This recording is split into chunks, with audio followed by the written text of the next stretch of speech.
The show is about to begin. Hang in there, it is! That's Smylie Kaufman for 61. Wow. Featuring Smylie Kaufman. If you're at a local IHOP at a PGA Tour event, you might see Hideki Matsuyama. Put it up in the stance, strengthen the grip. His co-host, Charlie Hume. We've now picked 5 of the last 8 winners on the PGA Tour. Oh, just go in the hole. Please go in the hole. Please go in the hole. Please go in the hole. Yes, sir! And the biggest names in golf. That's a great question. Can I talk about it? I don't think I'm ready. How good does it get, SK? Why not us, Troy? Today, live from the Pinecrest Inn, it's the Smylie Show. So long, everybody. This is the Smylie Show. They travel well. Shout out to my European fans back here. They got the custom Ryder Cup shirts. Come on get over here, camera. guys. Let's take a look at that shirt. Here we go. Oh, they're on the set. They're crashing Hey, hold the on. set. Can y'all sing a song for us? Tommy,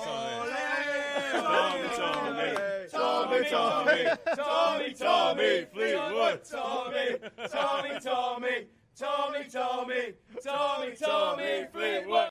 Well, there you have it, folks. We have Mr. Tommy Fleetwood joining the Smylie Show. Tommy, I Where can't was even. that? This was at the Ryder Cup at Bethpage. We had a set right off of the Okay. practice putting green.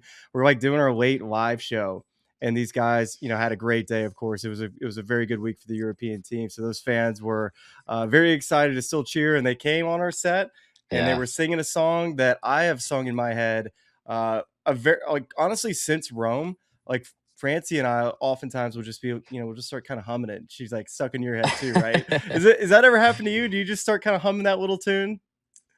I don't, but I think JT told me that one Did he? time. He said he could get it out of his head. He says, "Yeah." He said, "I've got a bone to pick with you," and he was talking about that. So it does happen to a few people, yeah. But I guess for me, yeah, I go by without singing it, yeah. When's the first time you heard that little song? I guess it must have been. It's got to have been Paris, right? Yeah. My first Ryder Cup, and the song was actually, it was for me and Bran, right? Like we had that partnership. We had Mollywood, and I think that was where the original one came from. It was to do with us two, and then it's kind of, I guess it's stuck. I mean, I get it, once every 2 years. It's the best, man. The Ryder Cup, especially over in Europe, I found to be a lot more enjoyable. We're not going to get too much into the Bethpage Ryder Cup in this episode, but there's so much to break down. I've had an opportunity, of course, to follow you many, many years. Played with you a couple of times on the PGA Tour. Yeah, and played the players together. Yeah, played the players on a Saturday together. So this is exciting. Yeah. Actually, no, it was a Sunday because I played with Siwoo Kim on Saturday and I played with you on Sunday. Sunday. That's right. Anyways, it's currently, you're at the BMW Championship when this episode is going to be dropped. It's going to be Wednesday of the Tour Championship. So I think I want to start last year. It was a big, big win for you, getting that first PGA Tour win, of course, at East Lake for the Tour Championship. But I want to talk about the lead up and the build up, and I know it's been talked about a bunch. Of course, Travelers Championship and the FedEx St. Jude coming up so close and having the lead. And so I just want to kind of get in the mind of Tommy and what it felt like heading into those Sunday rounds, because I know what it's like to have leads. And when you get out of the course, those Sundays, how quickly those days can run. Have you felt like over the past year on Sundays now that you're able to take lessons that you learned? Of course, it worked on that Sunday at the Tour Championship, but what were you feeling as an athlete on those Sundays? I mean, honestly, I think the majority of the time was, I think the biggest feeling would have been excitement every single time. I think, of course, there was always doubts. There was always nerves and, all of that stuff that goes with it. But my overriding feeling was always like excitement, like it's another opportunity. And I said every single time, you're teeing off on Sunday in the exact situation that you wanted to be in when you arrived on Monday at whatever time you arrived. And you should cherish these opportunities. And so I did enjoy it. And I think particularly last year, throughout this period, there was um, there was like a really special kind of atmosphere that was building every time that I was getting into contention. I think it was a really cool like feeling to be a part of it. I Hmm. felt like, the support I got was just unbelievable. But there was definitely, it was like it was an amazing atmosphere that kind of like everybody was so supportive. It felt like everybody kind of wanted it, but equally like nobody kind of knew what was going to happen because like I was so unpredictable at what was gonna go down. So it was cool. Kind of like Billy Horschel, who's kind of an adopted European a bit. When he goes over and plays the DP Yeah. World Tour, he's kind of the favorite American, maybe because he plays over there a little bit more than some of the other Americans. But I feel like the American fans have adopted you. We've had plenty of European players that have gotten into battles with Americans, and it's been very one-sided who the American crowd was cheering for. I feel like for you, Tommy, these fans will cheer for you over Americans. Like they love you, man. Yeah, I am very lucky. I've always said that. Like I see, I've always seemed to like naturally make a really good connection with people, and Hmm. like I've said it a few times. Like for me, like a lot of the times, I feel like when I'm playing, I try and put myself into this kind of bubble where you just focus on what you're doing. Like my mindset is like I try to not get too up and down. Um, I try to stay like very even, and then whatever's happened, I just try and like get myself to a place where I focus on the next shot. So then I feel like I don't give off much.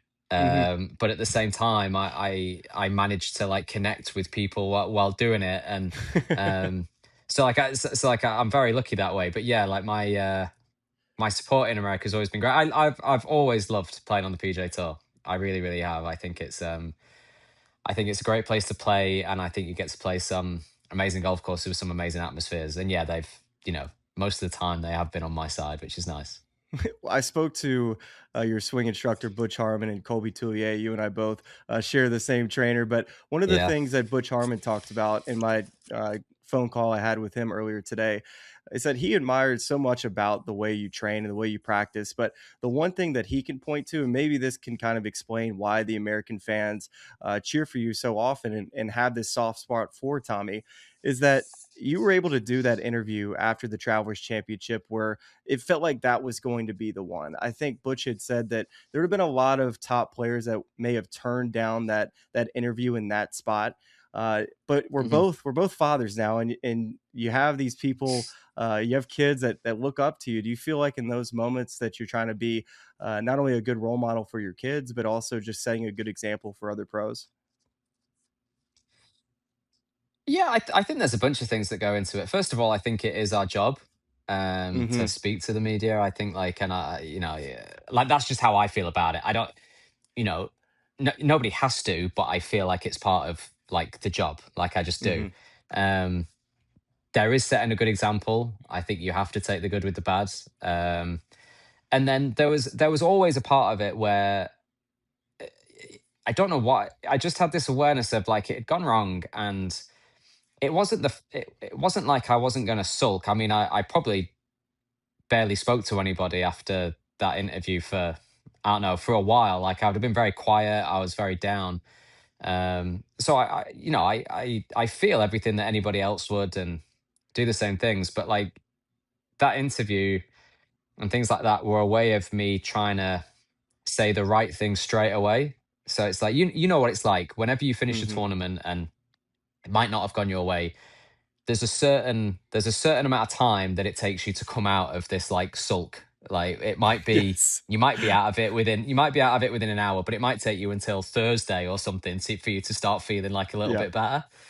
And that for me was like starting that process of like to feel better at some point. It was just like saying the things that I would want, like, a friend or a coach or a family member to say. And I was like, I've got to, say the right things. I did actually, plus I believed those things. Everything I said was like the Hmm. truth, but that was sort of definitely part of the process of trying to get over it as quickly as possible.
at the biggest PGA Tour event.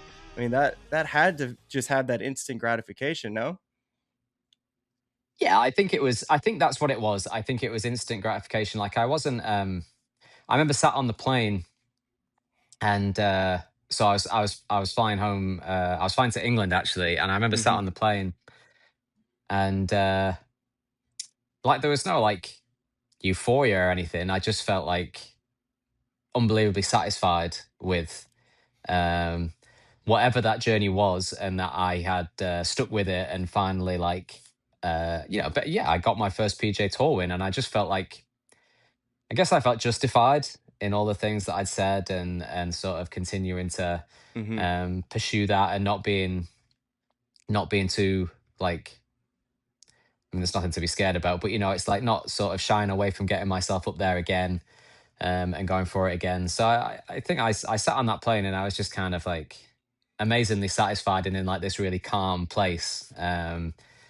And yeah, like people ask like, how did it change your life or whatever? And it didn't change my life at all. Like it didn't, it changed like it was an extra achievement in my career and something that's Mhm. like very special. But it wasn't life changing, but it was very, very like satisfying and an amazing feeling.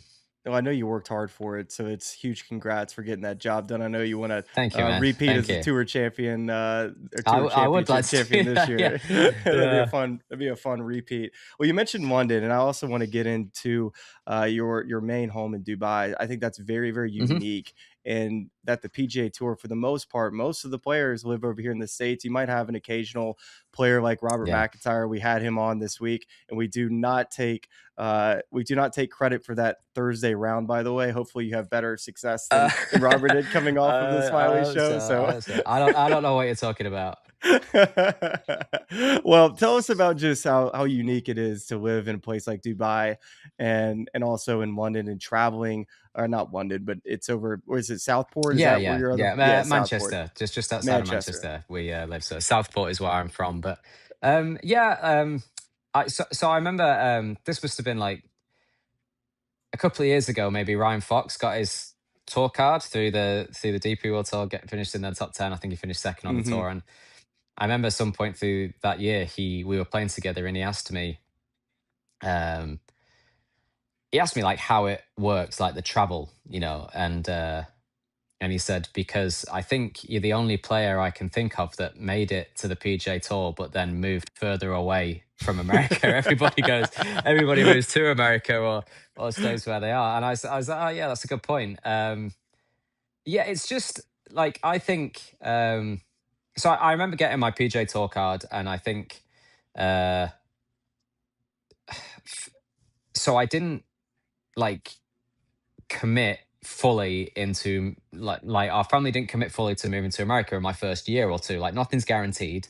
Hmm. I've lived in England all our lives, and kids in school and all of that. And like I just not that it's like a confidence thing or anything, but it's just like, I do think, you're playing on a new tour. Things are different. It's like how many things do you want to change at once? So for me, it was like, we stayed at home, and I just traveled and like experienced a new tour that way. Hmm. And then you've done it for 2 years, 3 years, 4 years. It's going well. I'm like, perfectly happy. Like, and then uh, we there was a couple of opportunities that came to move to Dubai. There was like opportunities at school for the kids. We opened up a Tommy Fleetwood Academy there and stuff. So we just thought, we've never really moved away. Let's try it. Let's just try it in Dubai. And we've ended up having, the most amazing time, and we have a great life out there. And that's where we've lived now. I think we're coming into our 5th year. Wow. Um, and honestly, like the travel, I say this to everyone, travel's actually like good. Like I enjoy the travel. I get on an Emirates flight. Like, yeah, it's a long way, Great but I'm plan. like, it's a beautiful plane. The timing of it works really well. Like I think the flights are always like 2, 3 a.m. in the morning. You sleep. You wake up, maybe you've got another 9 hours to go or whatever it is, but then you always arrive at like mid to late morning wherever you are stateside. Hmm. So then I feel like if I crack on through that day, like my jet lag's okay. and like the timing just seems to work really well. So like just always get on with it. And then there's, it's a personal thing for me, but whenever I have like whether it's a 3-week stretch, 4-week stretch, 5-week stretch, there's something for me that I like about getting on a plane and going home. It's like a reset. It's like, you can switch off for a period. It's just a personal thing for me that I've always quite liked, and it's always worked for me. I feel like when you show up and play a PGA Tour event, you're always so consistent. It just seems like every time you tee it up, you never really are having a bad week. Now, you may not play like to your A+ form, but it feels like at worst, you're never really outside of the top 20. Now at your age and just traveling from Dubai, the schedule's a little bit more condensed. I feel like guys feel that they have to play a lot more. Do you feel like you play a little bit less, but try to be a little bit more prepared in those starts to be able to capitalize? First of all, what do you mean by my age? How old are you now? Yeah, I'm 35, so I'm not not that old yet, Smiley. But I'm talking definitely I'm on the talking older up to you side. because I'm 34 and I feel it every single day. But you are right. It's getting there.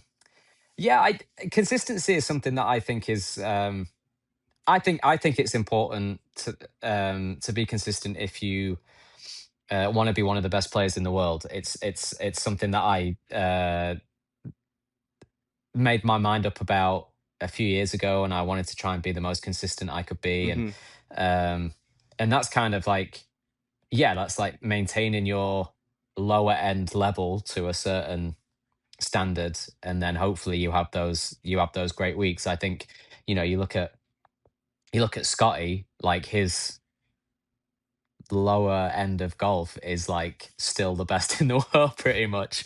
Like it's phenomenal, and I think he's somebody great to look up to in terms of how consistently he plays and where his levels are. And yeah, there's the schedule over the last 2 years. I've noticed a difference in how condensed like the schedule has been, and I played a practice round with Nikolai Højgaard today.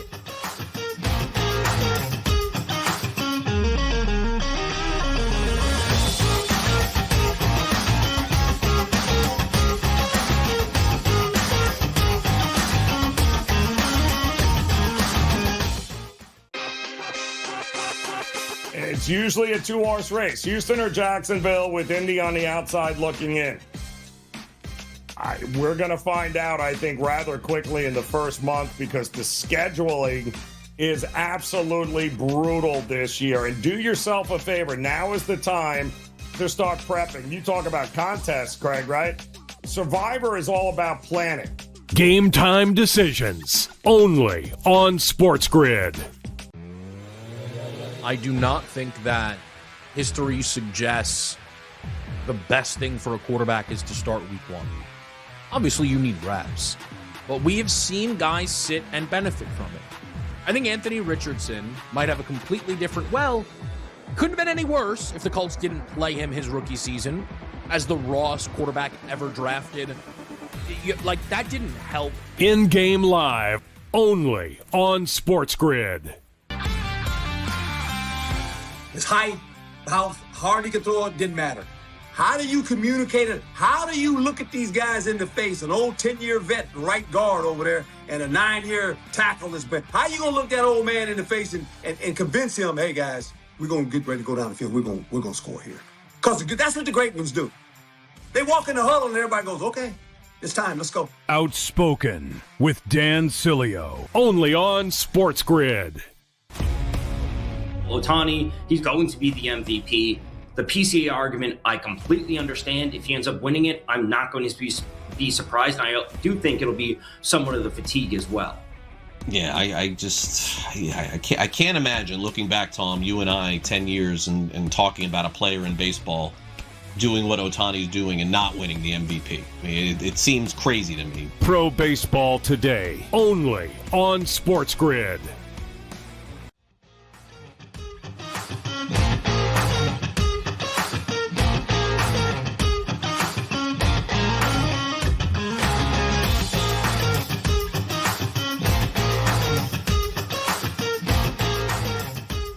Yeah. So, you know, Because that I was remember the DP guys would come over and play in that. So yeah, yeah. I just I don't know think how many Aaron Wright cards are got his going to card from give. that.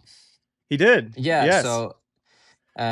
so yeah, I don't know how many they're going to give, and I think that's just going to be an individual decision. And I think you have to, I think whoever it is, you just have to commit your mind to. It's like, you know, is my goal like the best golfer I can be? And I think if that's so, you've probably got to get yourself on the ladder of the PGA Tour, and then try and work your way up to getting in the fields where the best players are. I think, you know, that I think that's just where the world of golf is now. So I think that's like a decision. That's like an individual decision.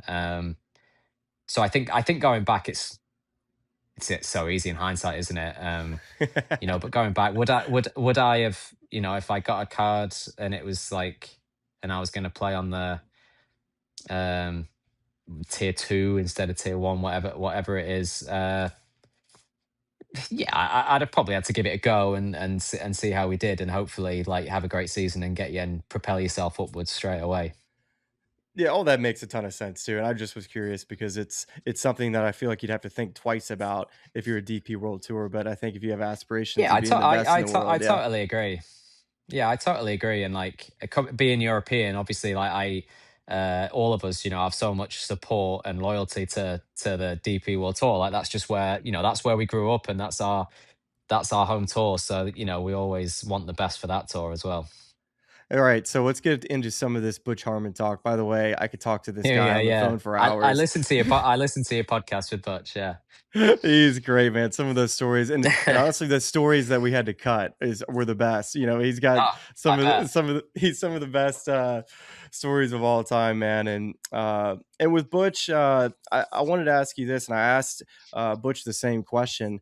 You know, I've always considered you to be a tactician, somebody that gets out and is able to run their process and get those feels and be able to run it for quite a long time.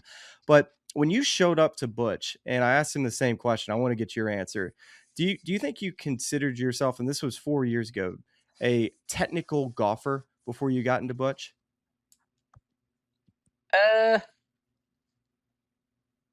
Yeah, I think when I went to Butch, I was probably trying to do quite a bit of swing work on my own, and like I've always been interested in the swing. So like I would say I had a technical-ish mind. I just didn't know how to like jumble everything together, if you know what I mean. That makes sense. I was a little bit of a searcher maybe.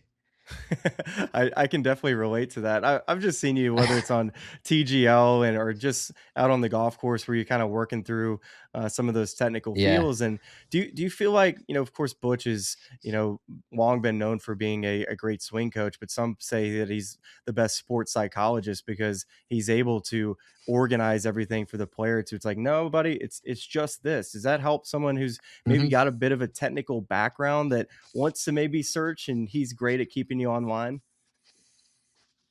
Yeah, definitely. I think the first thing that I noticed with him, so like I'd text him, and I'd met Butch before, and I think he'd like looked at my swing once before on the range at the Floridian one time. And he basically said everything looks. I think he was just trying to make me feel good. He said everything looks great. Like keep doing what you're doing or something. But I'd sent him a couple of videos, and then I went over to Vegas. And the first thing I noticed, like within the first 30 minutes, was that like he gave me 3 things that were like the simplest things to do imaginable. It was like weight on my heels, like turn more, and I think it was I had to let my head go through impact, and it was like the easiest things to do ever. Like I know I can do them, and like as somebody that's like stood on a range for hours at times trying like different things, like putting the clubs in spots, and then he told me to do these things, and then he would show me it on video, and he'd be like showing me where the club was and what had happened, and he's like, look how that's changed that, and I was like, yeah, like you're right. But so I think yeah, like an unbelievable mind and eye to give you something, to be able to give you the simplest thing possible to make the biggest difference, I think is what he's a master at. Yeah, you had talked to me about just how, if anything, your tendency is to get the club a little bit on the takeaway, getting it a little inside. If anything, that sequence out of the top being just a little bit quick. And, Yeah. that just seems like a pretty easy, simple thing to work on. But I also watch you too. And there's people that listen to this podcast that are always trying to pick up tips on how they can improve your game. And like when I get to the range now, Tommy, I just want to hit balls and just like see the ball in the air, see how it looks. But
choppy swipe because I'm so open. So he likes me to just sort of trust to like nudge it in, like just not aim that far left and just have it fall right. I mean, like it's like the mechanics of a fade are very simple. Like you should just open your stance a little bit, like hold the move the fade, ball up. hold the Yeah. face open, Yeah. move the ball up and swing down your feet. Like the mechanics of it are very simple. It's just I think when it's like spend your life hitting a draw. It's like even just one or two shots that are different.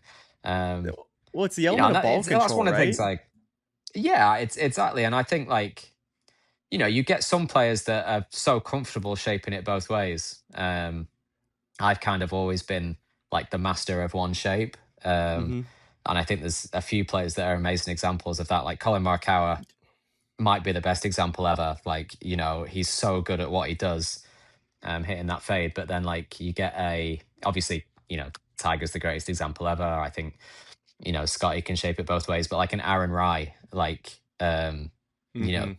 shapes it both ways. And he hits like his iron play is really, really incredible. And like the shots that he sees, like I played with him at in that what do they call it? It used to be the Seve Trophy. It's called the Hero Cup or whatever, and it was Great Yep. Britain v Mhm. Europe.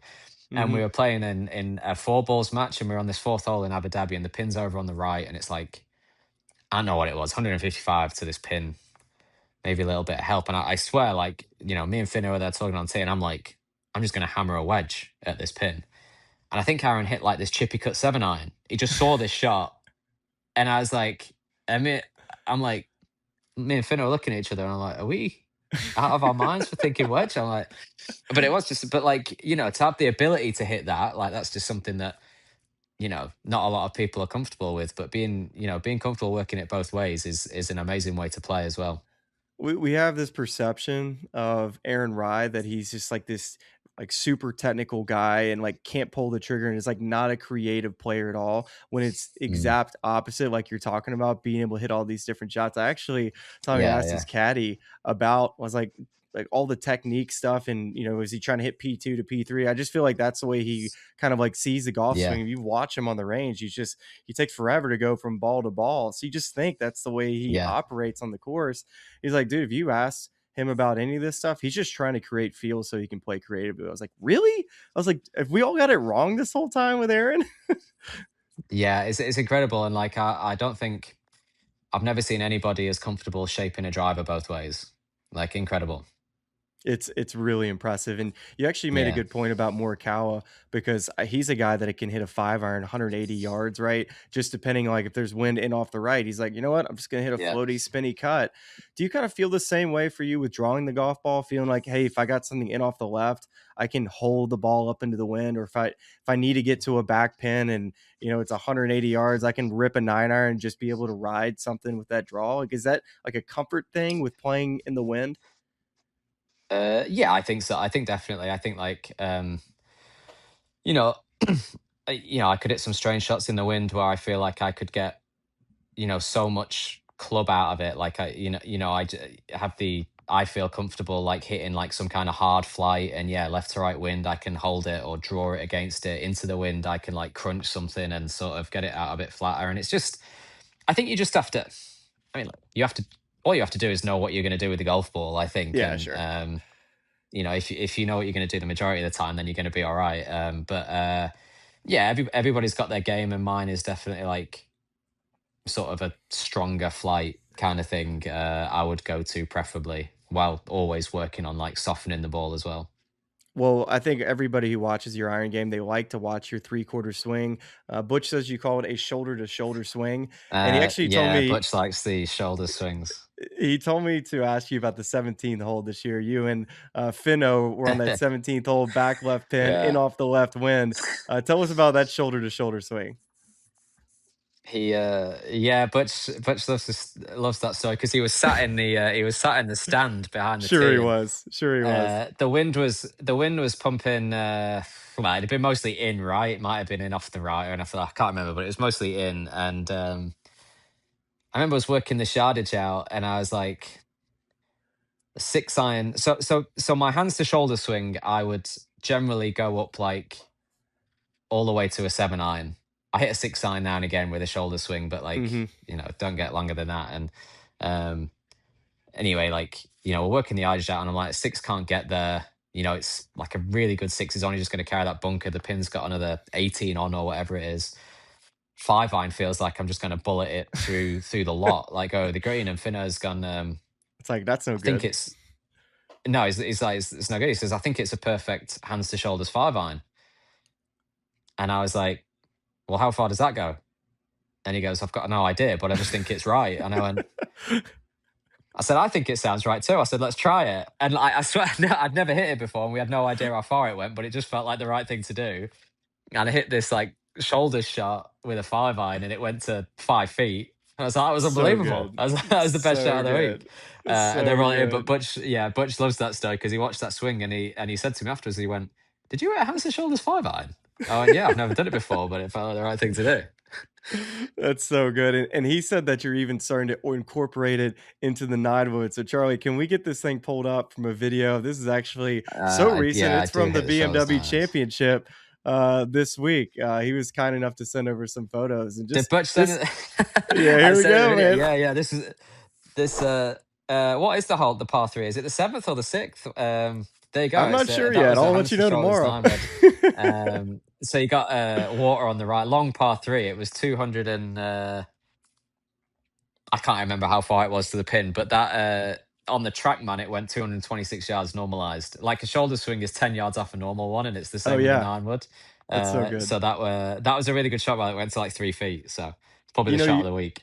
you're giving so many like amateur players like the confidence to go and purchase a 9-wood. I'm sure you've heard it plenty of times, but man, I watch you hit this dang club, man, and it comes down like it flies like an 8-iron, and it's coming down like a wedge. I mean, when did the 9-wood just become, first off, like between that and your mini driver, which one do you like more? Because you're elite with both. I do like the top end of my bag. So I remember I was playing with Dustin, and I'm sure he was the first one to have a 9-wood. It might have been like I don't know what he had, or he might have had a 7-wood or something.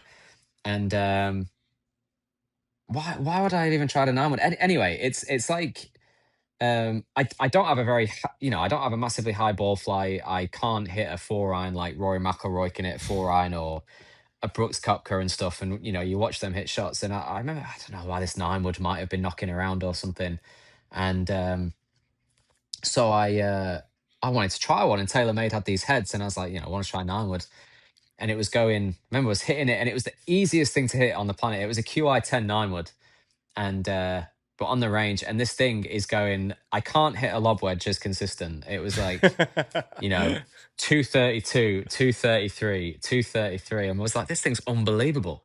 And I don't even know where the first week I put it in play was. And I've always described it as like a 240-yard pitching wedge, and it's just like, for me, it doesn't quite go 240 unless it's super high. It goes like 230, so it's like it probably goes 5 to 8 yards further than a 4-iron for me. But just such a an easier club to hit, and it's just been in the bag. Like, I had it in the bag at the Open this year. I felt like it was an important club playing a course that was that firm at Birkdale, because when the course is that firm, at some point you want to be able to take pace off the golf ball, and have it not get away from you. So yeah, 9-wood's been a big club for me. In the mini, I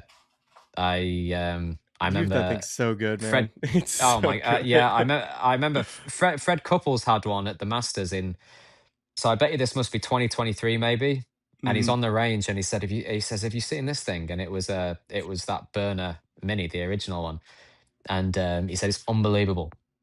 He says I'm hitting it everywhere, and then I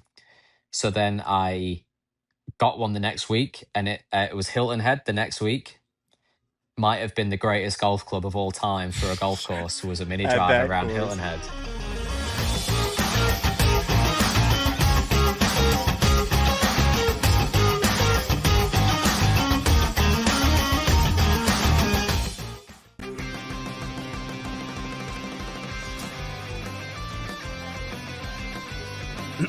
Class is in session. Today, let's talk about the teaser. A teaser is a multi-leg bet where you shift the point spread in your favor. You get better numbers, but every selection has to win. It doesn't matter what you bet if you don't have the insights. Tune into SportsGrid and get ahead of the class. What Michigan has to play versus Penn State is insane. Like, instead of Big Ten teams worrying about SEC and all that, like, Michigan fans should not be happy about what Matt Campbell gets to walk into. James Franklin's got to be kicking himself. Penn State do not play Oregon, Indiana, or Ohio State. They avoided the entire Big Three of the conference. It's incredible. In-game live, only on SportsGrid. It's kind of cut and dry that the Dodgers are going to win it, which is not a guarantee. This is not taxes and death, so to speak. The Dodgers can lose games. We've seen it. They had a long losing streak. So the Dodgers could maybe fall off. You never know. Now, I do expect them to make the playoffs, and I expect them to win the division, and I expect them to win the NLDS. But then anything after that, I think is suspect. Pro Baseball Today, only on SportsGrid. His height, how hard he could throw it, didn't matter. How do you communicate it? How do you look at these guys in the face? An old 10-year vet, right guard over there, and a 9-year tackle that's been. How you gonna look that old man in the face and convince him, hey guys, we're gonna get ready to go down the field. We're gonna score here. Because that's what the great ones do. They walk in the huddle and everybody goes, okay, it's time, let's go. Outspoken with Dan Cilio, only on SportsGrid.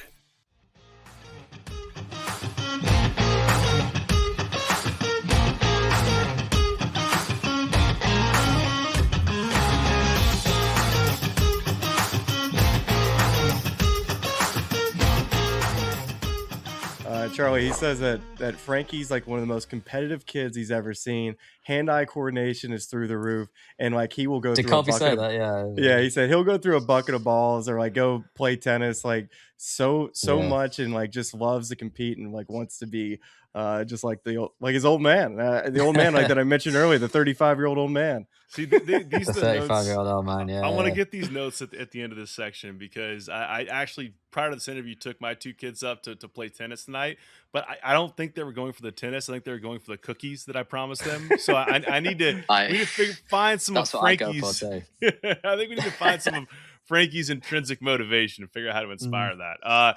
Staying in the same region geographically, and Tommy, in theory, this is the fun part of the interview, but I'm hoping that this opening subject isn't, too perhaps dreadful or stressful for you. Premier League starts this weekend. You're of course famously Everton supporter. I mean, so many things are changed. Pep's gone for City. Liverpool's in a state of transition. So in theory, the league could be up for grabs. What's your 0 to 10 on the optimism scale for the Toffees this year? Well, I don't think it's up for grabs for Everton, but you never know. Like crazy things have happened. Well, you always start with, of course, you always start with a heavy level of optimism, don't you? I actually think I've seen some of our preseason football, and like I never think it's a great tell of how the season's going to go. But our team looks pretty good. I feel like we've been moving the ball pretty well and playing pretty well, like in these preseason games. So we'll see. Like we were doing really well last year, and then we had a shocker of a finish, which sort of cost us getting in Europe, which might not do us any harm in terms of our Premier League place this year in how we do. But looking forward to getting it going.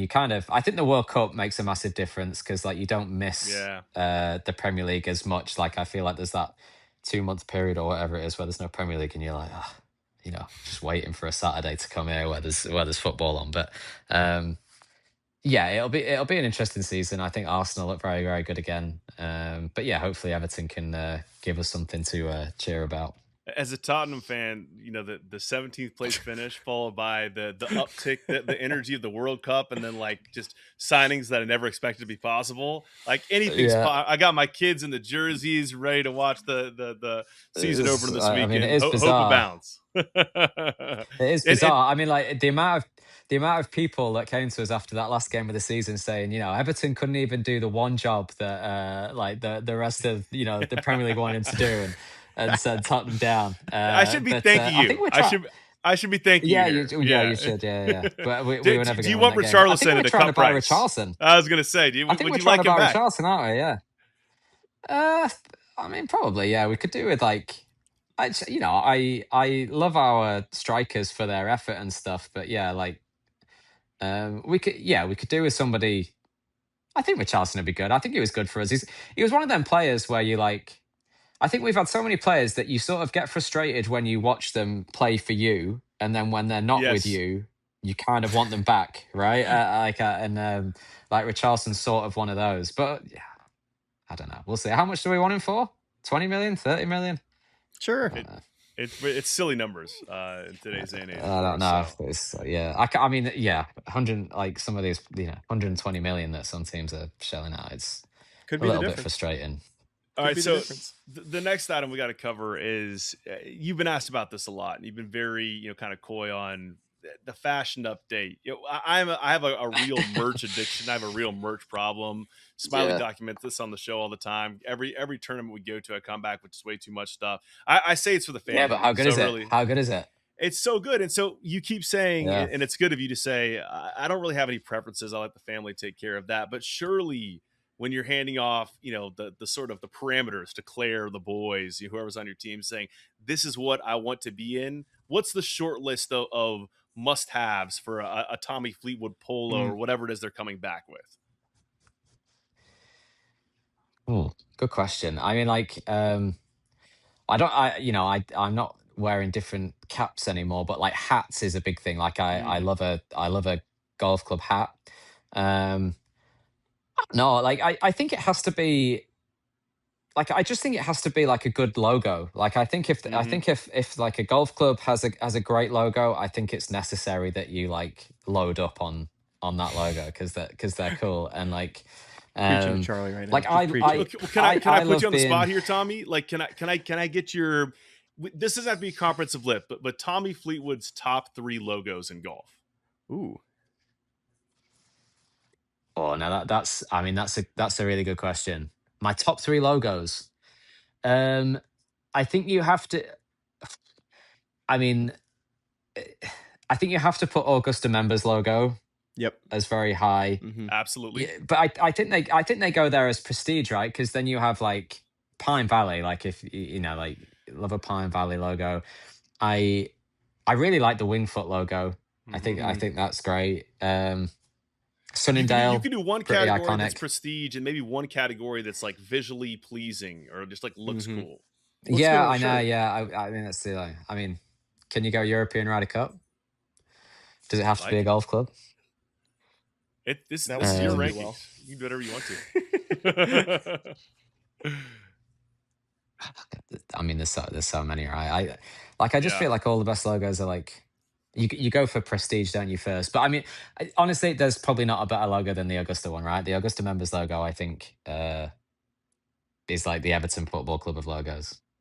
Are pleats back? By the way, are we gonna go on record and say that pleats are officially back? They should be. What about the double pleats? Well, I think pleats are back, right? I actually genuinely think like this year, it's not because I've been wearing like different stuff, but I think golf fashion has. I think you always go through like a little period where it changes a little bit, and I think this year has been where golf fashion has changed. So yeah, I think we'll continue to see it like evolve a little bit. Like I think there's always like that fine balance, especially when we're playing so many different conditions where there's like a balance between sort of aesthetics and then like performance. But sure, I think it's definitely changing to like you need that in Memphis. when Smylie and I showed up, all the majors this year, and our producer, who's younger than both of us, had a bunch of pants that looked exactly like yours. We were like, "Oh, it's changing now. Now we know that the young kids are wearing the Tommy Fleetwood pleats, man, too." And I really like them. There's a lot of airflow that goes on in the pleats.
to be fair, we don't do much talking because everybody gets super competitive and then like nobody like speaks, and it's like we come in and like two of them will have argued, somebody will have played terrible, somebody will have played great, and is then talking to the other one like they're Tiger Woods and trying to give them advice, and it's like, and then at the end of it we'll be like, can't wait for tomorrow, like we'll go and do it again tomorrow, and it's like that's just how it is. But yeah, it's really cool. And it never changes, because the last time I was with my grandfather playing in Florida, came off the course and my mom saw us and we both got big smiles on our face. So you guys must have had a great time out there. What'd you guys talk about? Really nothing, Mom, but we fixed his driver swing and he's releasing the head so good now. And we are both thrilled about that. Just the golf itself. It's the greatest thing in the world. So it is. It's so true. It's so true. You gain nothing out of each other the whole time, but you have a great time. Yeah. It's fantastic. That's all so good. Well, I got money, by the way, guys, on Frankie getting it to the 9th green this year. I feel like it almost took over. He was pin high this year, right? Yeah. Just missed, right? Was that right? It kind of took over last year a bit. Yeah. I mean, so what happened was Adrian Reitveld talked him into putting a longer shaft in his driver to get the extra distance, like literally the night before. And they were out practicing at like 8 o'clock at night on the Tuesday night, hitting these drivers, and I think he was hitting them pretty well. And then Frankie's gone into the tour truck on Wednesday to go get the shaft put in his driver or something. Like there's something like that, and then like obviously the longer driver, and he only gets like one shot, and the weight of it's like, anyway, it's gone right or whatever. He's just using every bit of his might to try to get that club. But he did have top. the distance. Yeah, I'm just hoping I think by next year maybe he'll like be able to hit like a 9-wood on the green. That would be like, because he does have a 9-wood, so maybe like he'll be able to get there. Fantastic. That would be, maybe you can get the carry out of that. But yeah, it was a way bigger thing than I thought it was going to be. Like I knew like people were like, he did that interview like 2 years ago, and I was like, where did that come from and stuff. But then like, do you know when you get like the cart ride and you get to the little mini putting green in the par 3 tournament, and then the Augusta member, whoever it might be on the green, says, right, it's your time to go to the first tee. And there's this 50-yard walk, and like ESPN have got a camera in Frankie's face like he's walking to the octagon or something. I was like, what's going on? I was like, this is crazy.